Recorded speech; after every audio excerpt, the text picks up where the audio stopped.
I feel like we're a little subdued. I mean, you just won Celebrity Big Brother. Right? Congratulations. Thank you. It's been a lot of processing. I don't even know how to describe what I'm feeling right now. Chris Kirkpatrick.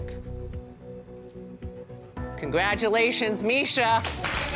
You are the winner of Celebrity Big Brother.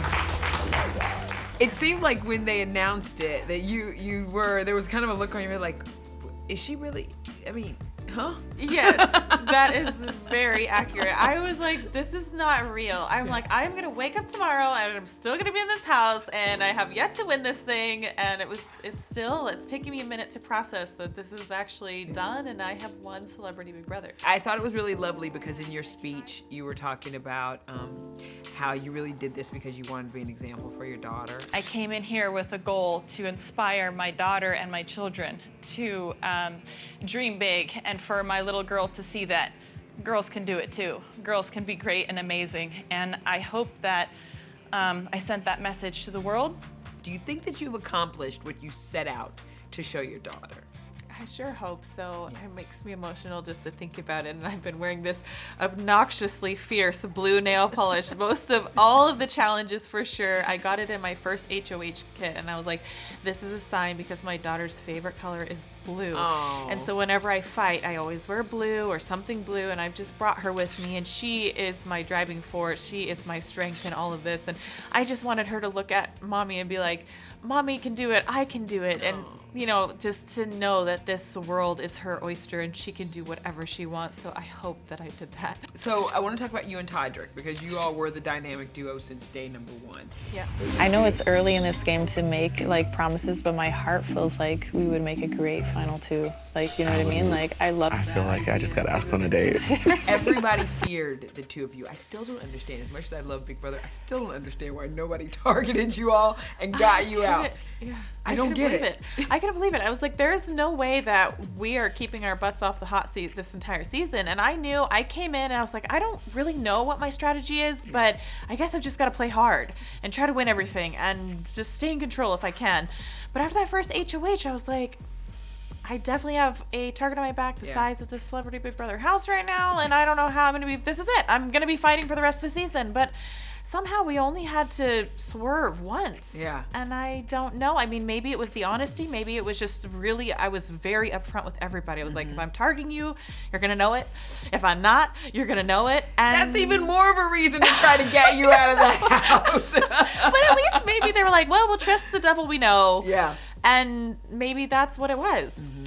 Well, how important was it for you to stick with Todrick to the very end? I mean, I thought that was a good strategy, and especially at the end, because there's no way I would have taken Cynthia to me to the final 2 because I think she would have probably beaten both of you guys. I agree. Cynthia was the most amazing, sweet, kind, mothering figure in the house, and I was like, there's no way I'm sitting next to her because she will take it all. However, Todrick was just somebody I felt like I didn't know anything about him coming into this house. And, we walk entirely different walks of life. And I feel like I just felt connected to him. For whatever reason, I was drawn to him. And I feel blessed that we developed this relationship inside the house. And, when I make a commitment to someone, I'm a very loyal person. And I like to pride myself that I'm a woman of my word. You ended up in the final 2. And you won with a 7-1 vote. How surprised are you that you won by such a landslide? I was very surprised. Yeah. I thought it was going to be 4-4. I was just trying to predict how I thought everybody was going to vote. And I was like, this comes down to maybe Teddy. I was like, maybe even Mariah. Because I know at one point Mariah was close to Todrick in the house and had a relationship. But the thing about being stuck in that bubble for the entire 28 days is we have no clue what the rest of the world is seeing, what their perception is. We don't know anything. And I was like, I don't know what they're going to think when they go, what's going to be highlighted and how it's going to look. And I had no idea. So that was very surprising to me. But I know you had to hear at the end when people were voting and casting their votes that there were a lot of jabs that were being thrown towards Todrick. Which one of those surprised you the most? I felt like Carson, he wasn't jabbing, but I still thought in that moment that he had voted for Todrick, and so I was very surprised to find out that he hadn't. And then Todd's reaction. I thought was very, he seemed very, He was rolling his eyes. He was doing a lot. Yeah, and I was like, I mean, again, we don't really know what people are thinking. And, I know that I wasn't perfect in the house. I never claimed to be perfect. I probably said some things that's like, maybe someone wouldn't have liked me to say that about them. But it's like, I've just tried to be true to myself, and I did the best I could. There were a lot of house guests, on the outside now. They weren't too happy with his game and some of his words, some of his actions in the Big Brother house. I kind of look at it a lot as gameplay and the actions, the words, whatever. But as somebody who was very close to him, what do you think about that? Because I know you're probably starting to just hear all of this stuff now. I mean, as I mentioned, I didn't know anything about Todrick coming into the house. So this is all based on everything that was in the house. And from what I understood, when I started to understand, is that this is a version of us, but not necessarily how we would play it in the real world, but it is a game and there is an objective, and sometimes lying or being deceiving or whatever is a part of that game. It's a social experiment.